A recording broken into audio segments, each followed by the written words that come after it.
Hello दोस्तों, आप सभी का स्वागत है आपके अपने चैनल बीके स्टडी पॉइंट में। आज हम बात करेंगे बिहार एक परिचय, जो कि ये वस्तुनिष्ठ प्रश्न है। इम्तियाज़ अहमद और रजनीश कुमार की पुस्तक है। बिहार के एग्ज़ाम के लिए ये बहुत ही इम्पोर्टेंट पुस्तकों में से एक है, जो कि इम्तियाज़ अहमद साहब की है।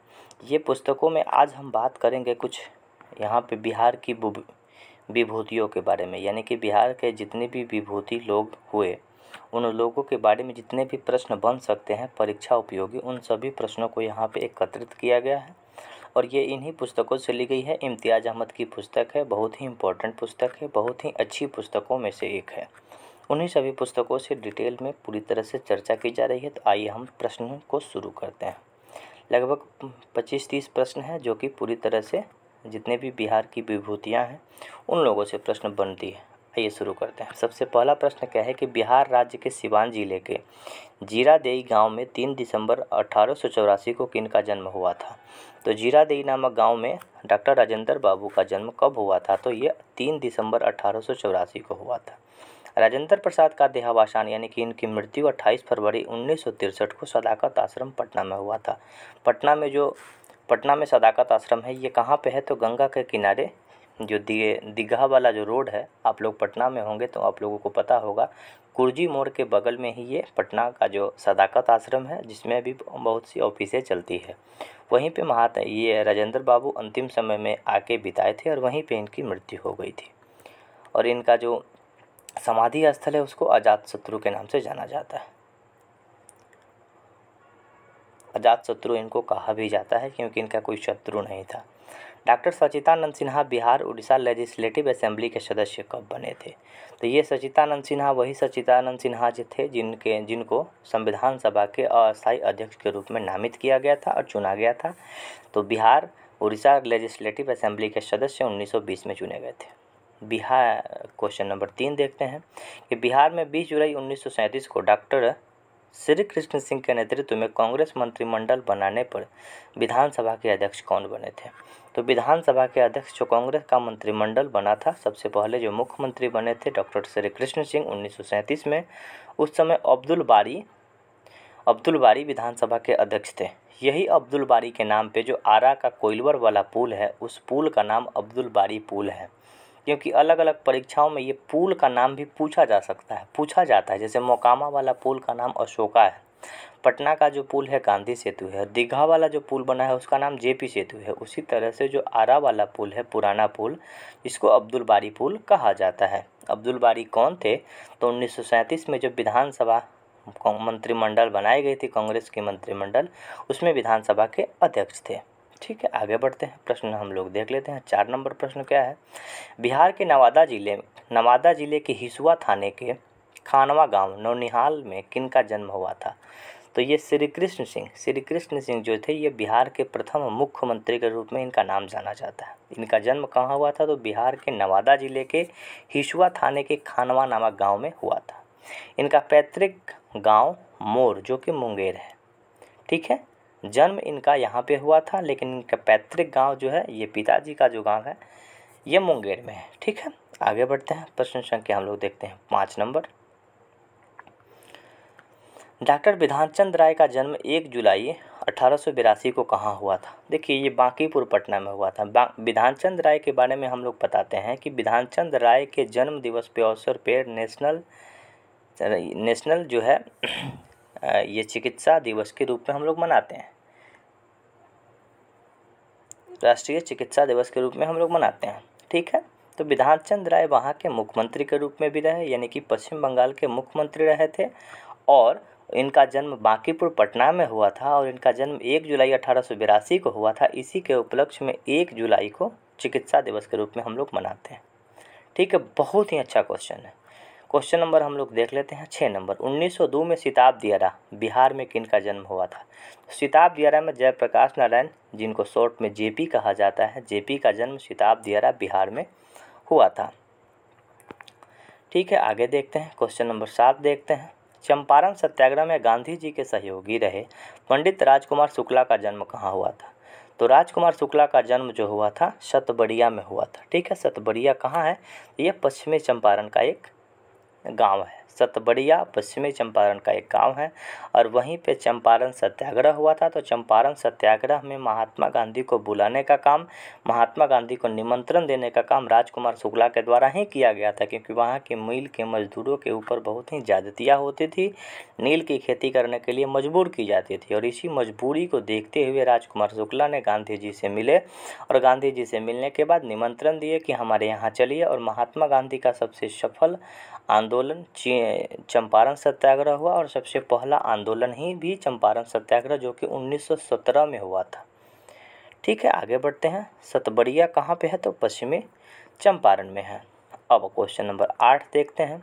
किस स्वतंत्रता सेनानी का जन्म 18 जून 1887 को बिहार के औरंगाबाद, पहले गया जिले के पोइमा गांव में हुआ था?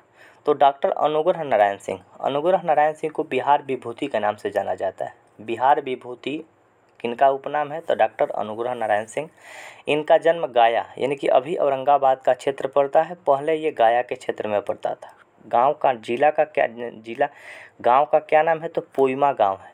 ठीक है, अनुग्रह नारायण सिंह के नाम पे हाल्ट भी बनाया गया है औरंगाबाद के आसपास में। ठीक है, अब देखिए, वह प्रथम भारतीय जिसे हाउस ऑफ लॉर्ड्स और प्रिवी काउंसिल की सदस्यता प्रदान किया गया। तो प्रथम हाउस ऑफ लॉर्ड्स और प्रिवी काउंसिल की सदस्यता डॉक्टर सच्चिदानंद सिन्हा को ही बनाया गया था। वही सच्चिदानंद सिन्हा जिनको संविधान सभा के अस्थायी अध्यक्ष के रूप में 9 दिसंबर 1946 को चुना गया था और बाद में अस्थायी सदस्य यानी कि परमानेंट अध्यक्ष जो बने ये राजेंद्र बाबू बने थे।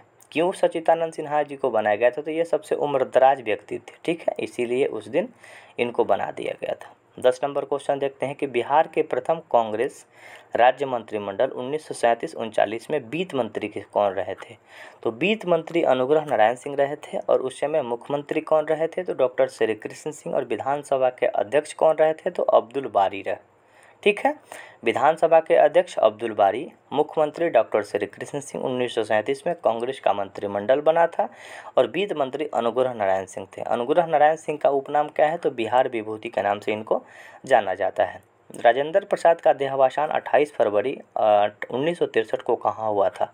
तो सदाकत आश्रम जो कि पटना में है, ये पटना में अवस्थित है। इसमें नालंदा जो विश्वविद्यालय है उसका एक पुस्तकालय है छोटा सा, वहाँ पे से पुस्तकों का वितरण किया जाता है। मैं एक बार वहाँ से पुस्तक लाया हूँ और वही जो सदाकत आश्रम है, सदाकत आश्रम में ये राजेंद्र बाबू ने अंतिम सांस लिया था।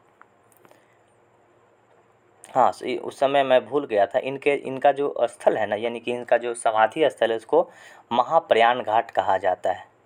जो राजेंद्र बाबू का जो समाधि स्थल है उसको महाप्रयाण घाट कहा जाता है। राजेंद्र बाबू को अजात शत्रु भी कहा जाता है क्योंकि इनका कोई शत्रु नहीं था।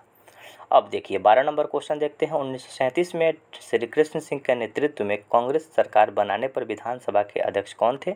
तो विधानसभा के अध्यक्ष कौन थे? अब्दुल बारी थे। यह प्रश्न पहले भी आ चुका था। अब आइए क्वेश्चन देखते हैं 13 नंबर। देश के उप प्रधानमंत्री बनने वाले बिहार के कौन थे? तो देश के बाबू जगजीवन राम, जिनके नाम पे सबसे ज़्यादा श्रम मंत्री रहने का रिकॉर्ड है। इनके ही अभी बेटी है मीरा कुमार, जो कि राष्ट्रपति की चुनाव पिछले वर्ष लड़ी थी, वो हार चुकी थी। कांग्रेस से संबंध रखती है मीरा कुमार। मीरा कुमार के बारे में एक और फैक्ट है कि ये भारत की पहली लोकसभा की अध्यक्ष बनी जो कि महिला थी। यानी कि भारत की पहली महिला लोकसभा के अध्यक्ष कौन बनी? तो मीरा कुमार, जो कि मीरा कुमार किनकी बेटी है? तो बाबू जगजीवन राम की बेटी है। इनका संबंध सासाराम नामक जिला से है। ठीक है, सबसे लंबे समय तक सबसे लंबे समय तक केंद्रीय मंत्री रहने का रिकॉर्ड बाबू जगजीवन राम को है। बिहार केसरी के नाम से किन्हें जाना जाता है? तो बिहार केसरी डॉक्टर श्री कृष्ण सिंह, जो कि पहले कौन थे? तो पहले मुख्यमंत्री थे, 1937 में मुख्यमंत्री थे। अब आइए, राष्ट्रवादी क्रांतिकारी खुदीराम बोस को मुजफ्फरपुर बम कांड के उपयुक्त कहाँ से गिरफ्तार किया गया? तो खुदीराम बोस को जो है ना, ये सबसे जब बम फेंके थे कैनेडी के ऊपर, तो इनको गिरफ्तार किया गया था पूसा रोड समस्तीपुर, यानी कि समस्तीपुर से इनको गिरफ्तार करके रख लिया गया था। ये सबसे कम उम्र के क्रांतिकारी थे जिनको फांसी की सज़ा सुनाई गई थी। अब देखिए प्रश्न संख्या हम लोग 16 नंबर देखते हैं। बिहार के किस राष्ट्रवादी क्रांतिकारी नेता से भगत सिंह मिलने कई बार हाजीपुर आए थे? तो भगत सिंह योगेंद्र शुक्ला नाम के एक व्यक्ति थे जो कि क्रांतिकारी थे। उनसे मिलने के लिए हाजीपुर जो कि अभी पटना के बाद हाजीपुर पड़ता है, वहाँ पे मिलने आ रहे थे योगेंद्र शुक्ला से। इसका एक्सप्लेनेशन थोड़ा सा है, देख लेते हैं। भगत सिंह, चंद्रशेखर आज़ाद, राजेंद्र लाहिड़ी, सचिंद्र बख्शी आदि योगेंद्र शुक्ला के मित्र थे। ये सभी लोग योगेंद्र शुक्ला के मित्र थे जिनसे मिलने के लिए ये आपको हाजीपुर आया करते थे। अब आइए प्रश्न संख्या हम लोग देख लेते हैं 17। 1929 में दिल्ली सेंट्रल लेजिस्लेटिव असेंबली में भगत सिंह के साथ बम फेंकने वाले बटुकेश्वर दत्त कहाँ के निवासी थे? तो बटुकेश्वर दत्त का जन्म जो है ना, ये पटना बिहार में हुआ था। इनका जन्म 2 नवंबर 1910 को हुआ था। बम कांड में बटुकेश्वर दत्त को काला पानी की सज़ा अंडमान निकोबार में दी गई। 3 लोग थे, राजगुरु, सुखदेव और बटुकेश्वर दत्त। तो राजगुरु, सुखदेव और बटुकेश्वर दत्त। राजगुरु और भगत सिंह को फांसी की सज़ा दे दी गई और बटुकेश्वर दत्त को काला पानी की सज़ा, जो कि अंडमान निकोबार में सेल्युलर जेल है। अंडमान निकोबार में सेल्युलर जेल है जहाँ पे काला पानी की सज़ा दी जाती थी और वीर सावरकर को भी यहीं पे जेल में डाला गया था। 18 नंबर क्वेश्चन देखते हैं कि महान विद्वान मंडन मिश्र और उनकी पत्नी भारती का जन्म कहाँ हुआ था? तो मंडन मिश्र का जन्म जो है सहरसा जिले में हुआ था। ये बहुत ही विद्वान व्यक्तियों में से एक थे। तो मंडन मिश्र और उनकी पत्नी भारती का जन्म सहरसा में हुआ था। दक्षिण के शंकराचार्य के शास्त्रार्थ में भारती ने पराजित किया था। दक्षिण के जो शंकराचार्य थे शास्त्रार्थ यानी कि वाद विवाद में भारती ने पराजित किया था। इनकी जो पत्नी थी भारती, उनको पराजित किया था, इसलिए ये प्रश्न इंपॉर्टेंट हो जाता है। सर अब क्वेश्चन नंबर 19 देखते हैं। श्रीलंका के अनुराधापुर महाविहार में रहकर सिंहली भाषा में रचित अठक कथाओं को मगधी पाली भाषा में अनुवाद करने वाले विद्वान कौन थे? तो ये विद्वान थे बुद्ध घोष। देखिए एक बात है यहाँ पे है, मैं यहाँ पे एक शब्द यहाँ थोड़ा सा अच्छे से यहाँ मैं मिटा देता हूँ, बुद्ध, ठीक है, बुद्ध घोष हुआ है। यहाँ पे मैं एक और बात आपको बता देता हूँ। अनुराधापुर श्रीलंका का एक जगह है। महाविहार का मतलब होता है जहाँ पे बौद्ध भिक्षु रह सकते हैं। सिंहली भाषा क्या है? तो श्रीलंका में सबसे ज़्यादा सिंहली भाषा बोली जाती है। उसकी एक पुस्तक थी जिसको बुद्ध घोष ने मगधी या पाली भाषा में अनुवाद करके यहाँ तक लाया था। ठीक है, आगे बढ़ते हैं। क्वेश्चन नंबर 20 देखते हैं। विश्व के प्रथम खगोल शास्त्री, महान गणितज्ञ, ज्योतिष और प्रकांड विद्वान आर्यभट्ट का जन्म कहाँ हुआ था? तो आर्यभट्ट का जन्म भी पटना के कुसुमपुरा नामक जगह पे हुआ था। इनका जन्म 5वीं शताब्दी में हुआ था। कहाँ? कुसुमपुरा, पटना में। आर्यभट्ट का जन्म कुसुमपुरा, पटना में। आर्यभट्ट के नाम पे पटना में एक आर्यभट्ट लॉ कॉलेज है। ठीक है, आर्यभट्ट कॉलेज भी है जो कि प्रश्न पूछा जाता है। Question number 21। बिहार के बक्सर में सिद्धा आश्रम की स्थापना किसने की? तो सिद्धा आश्रम की स्थापना महर्षि विश्वामित्र ने ही रामायण की रचना संस्कृत भाषा में की थी। आपको बता दें कि रामायण जो है पूरी तरह से संस्कृत भाषा में लिखी गई थी, जिसको वाल्मीकि रामायण कहा जाता है। ठीक है, मैं वाल्मीकि और विश्वामित्र के बारे में भी बताता हूँ। ये वाल्मीकि रामायण कही जाती है। रामचरितमानस जो पुस्तक है ये आपको तुलसीदास के द्वारा लिखी गई है। ठीक है, महर्षि विश्वामित्र कौन थे? तो महर्षि विश्वामित्र से ही भगवान राम और चारों भाई शिक्षा ग्रहण करने के लिए गए थे। महर्षि विश्वामित्र के बारे में देख लेते हैं कि बक्सर में उनका सिद्धा आश्रम की स्थापना किए थे। यह विश्व का प्रथम विद्या अध्ययन संस्थान था, यानी कि विश्व का सबसे पहला जो अध्ययन संस्थान था जहाँ पे विद्या दी जाती थी। ठीक है, एक स्कूल खोले थे। ठीक है, एक प्रकार से समझ सकते हैं आश्रम था।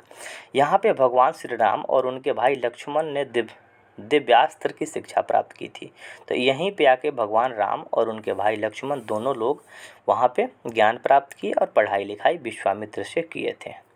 ठीक है, 2-3 ऋषि के बारे में हम लोग पढ़ते हैं, गुरु वशिष्ठ और गुरु विश्वामित्र और गुरु वाल्मीकि। तो वाल्मीकि जी के द्वारा रामायण की रचना कर दी गई। विश्वामित्र के पास ये लोग पढ़ने के लिए गए थे।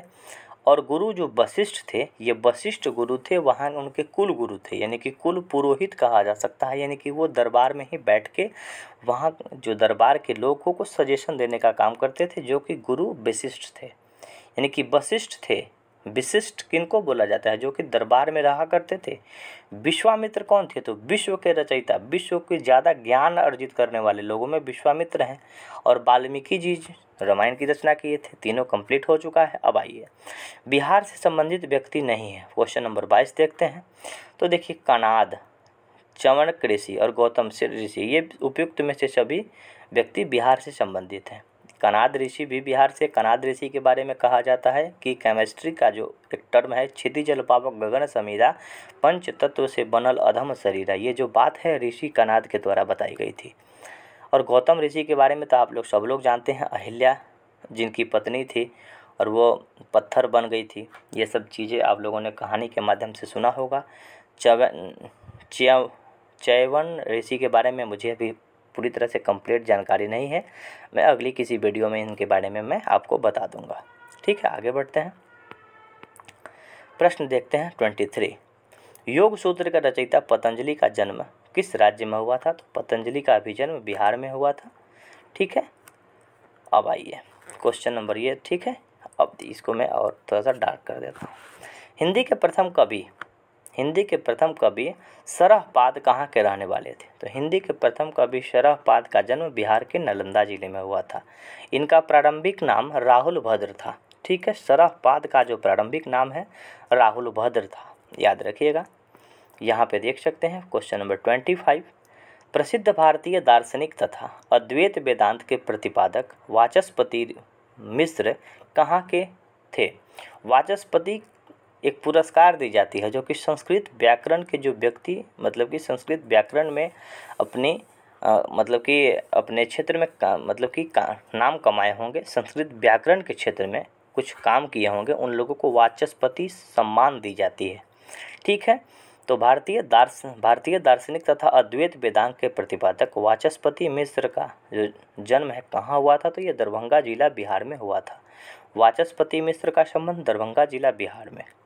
ठीक है, हिंदी के प्रसिद्ध कहानीकार फणीश्वर नाथ रेणु का जन्म किस गांव में हुआ था? तो फणीश्वर नाथ रेणु का जन्म जो है अहोरी हिंगणा में हुआ था, जो कि कहाँ पे है? ये अररिया नामक जिला में है। अररिया जिले में फणीश्वर नाथ रेणु का जन्म हुआ था। और फणीश्वर नाथ रेणु को ही कहा जाता है सुकुमार कवि। ठीक है, सुकुमार कवि फणीश्वर नाथ रेणु को कहा जाता है। औराही हिंगना नामक गांव है जो कि कहाँ पे है? अररिया नामक जिला में है। अब देखिए, बिहार के रहने वाले वैद्यनाथ मिश्र यामी साहित्य जगत में किस नाम से जाने जाते हैं? तो वैद्यनाथ मिश्र यामी का जो संबंध है साहित्य से संबंधित है, इनको नागार्जुन के रूप में जाना जाता है। ठीक है, नागार्जुन का जन्म दरभंगा जिले के तोरौनी गांव में 1911 में हुआ था। ठीक है, नागार्जुन के नाम से ये फेमस है, वैद्यनाथ मिश्र यामी। राष्ट्र कवि के नाम से विख्यात रामधारी सिंह दिनकर का जन्म कहाँ हुआ था? तो रामधारी सिंह दिनकर का जन्म सिमरिया में हुआ था। सिमरिया कहाँ पे है? तो सिमरिया बेगूसराय नामक जिला में है, जो कि गंगा नदी के तट पे अवस्थित है। सिमरिया घाट बहुत ही फेमस है, जो कि रामधारी सिंह दिनकर जी की घर है। दिनकर जी का घर सिमरिया गाँव, जो कि बेगूसराय जिले में अवस्थित है।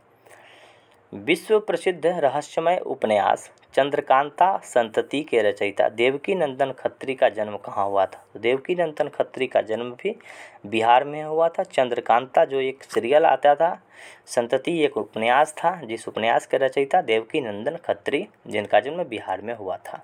महान कला शिल्पी उपकेंद्र महारथी की कर्मस्थली रही है।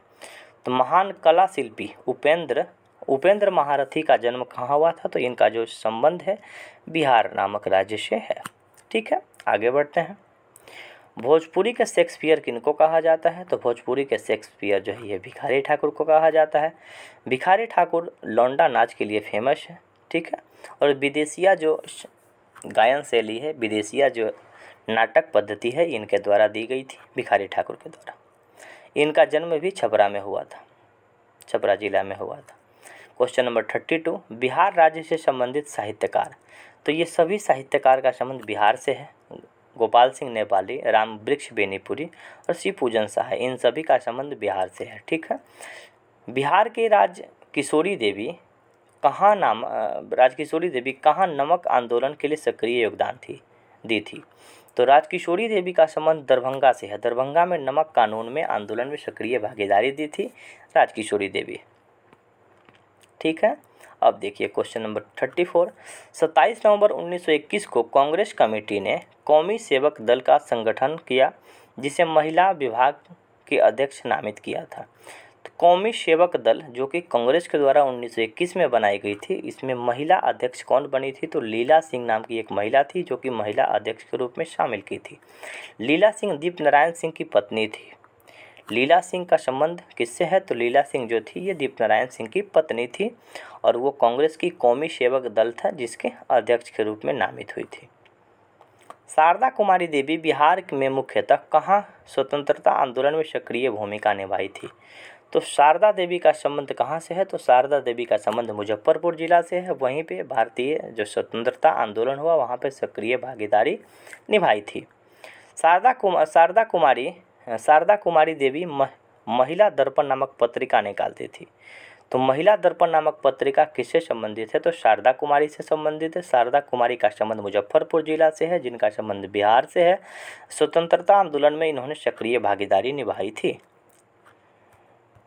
अब देखिए प्रश्न संख्या हम लोग देखते हैं 36। बिहार के किस स्वतंत्रता सेनानी ने गया 1922 में स्वयंसेवकी दल का गठन किया था? तो स्वयंसेवकी दल का गठन है विद्यावासिनी देवी, जो कि कहाँ पे की थी? तो गया में 1922 ईस्वी में की थी। ठीक है, स्वयंसेविका दल की गठन किया था।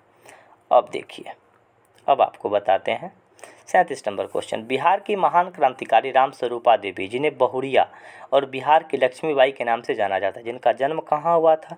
तो जिनका जन्म कहलगांव जो कि भागलपुर में हुआ था। ठीक है, अब देखिए इन्होंने 1932 में गया में अखिल भारतीय नारी कांग्रेस का सफल संचालन किया। 1932 में गया में अधिवेशन जो हुआ था वहाँ पे अखिल भारतीय नारी कांग्रेस का अधिवेशन का संचालन किया। बहुरिया जी के नाम से जो फेमस जगह है बहुरिया की कोठी है। ठीक है, ये अमनौर नामक जगह पे, यानी कि बिहार के छपरा ज़िले में अमनौर नामक एक स्थान है जहाँ के सांसद छपरा जिला के जो सांसद हैं राजीव प्रताप रूढ़ी, जिनका घर अमनौर नामक स्थान पे है। अमनौर और मढ़ौरा के आसपास का जो जगह है, तो रामस्वरूपा देवी के बारे में कहा जाता है कि वहीं पे इनका ससुराल हुआ करता था। ठीक है, और ये कहलगांव में इनका जन्म हुआ, लेकिन यहाँ पे ससुराल था। यहाँ पे यानी कि अमनौर नामक स्थान पे, यानी कि बिहार का ही एक क्षेत्र है, सारण जिला का क्षेत्र है, मढ़ौरा अनुमंडल में ही पड़ता है अमनौर। वहाँ अमनौर किस लिए और जाना जाता है कि छपरा के जो सांसद हैं राजीव प्रताप रूढ़ी, जिनका घर है अमनौर में। ठीक है, वहीं की बहुरिया जी और रामस्वरूपा देवी, जिनको बिहार की लक्ष्मीबाई के रूप में जाना जाता है। अब देखिए, ये मैं इतना इसलिए बता दिया कि मैं भी उस क्षेत्र से आता हूँ और इनके बारे में मैं अलग अलग मंचों से भी रामस्वरूपा देवी के बारे में सुना हूँ, जो कि आप लोगों के साथ मैंने प्रस्तुत किया। बिहार के किस महान क्रांतिकारी नेता की दाह संस्कार भगत सिंह के समाधि के बगल में किया गया? तो देखिए, बटुकेश्वर दत्त का जो समाधि स्थल बना है भगत सिंह के समाधि स्थल के बगल में। बटुकेश्वर दत्त की यह इच्छा थी कि उनकी जो समाधि स्थल बनेगी ये भगत सिंह के बगल में ही बनी थी, क्योंकि भगत सिंह और बटुकेश्वर दत्त ये तीनों लोग असेंबली में बम फेंकने के लिए पूरी तरह से सक्रिय हो चुके थे। अब आइए, बिहार के किस महिला स्वतंत्रता सेनानी ने महिला दर्पण नामक पत्रिका लिखा? तो महिला दर्पण नामक जो पत्रिका लिखी थी शारदा कुमारी देवी। शारदा कुमारी देवी का संबंध मुजफ्फरपुर जिला से है। ये स्वतंत्रता आंदोलन में सक्रिय भागीदारी निभाई थी। तो महिला दर्पण नामक पत्रिका शारदा कुमारी देवी के द्वारा लिखा गया था। क्वेश्चन नंबर देखते हैं हम लोग आगे, 40 नंबर क्वेश्चन देखते हैं। बिहार की महिला स्वतंत्रता सेनानी, तो बिहार की महिला स्वतंत्रता सेनानी सभी हैं, राम दुलारी देवी, भवानी मल्होत्रा और कृष्णा देवी, यानी कि इसका जो सही उत्तर हो जाएगा इनमें से सभी, ये सभी महिलाएं बिहार के लिए, बिहार की जो स्वतंत्रता सेनानी हैं उनमें शुमार हुई हैं। क्वेश्चन नंबर देखते हैं 41। क्वेश्चन 41 देखते हैं। बिहार में स्वतंत्रता संघर्ष में महिलाओं का योगदान से संबंधित कौन सा कथन सही है?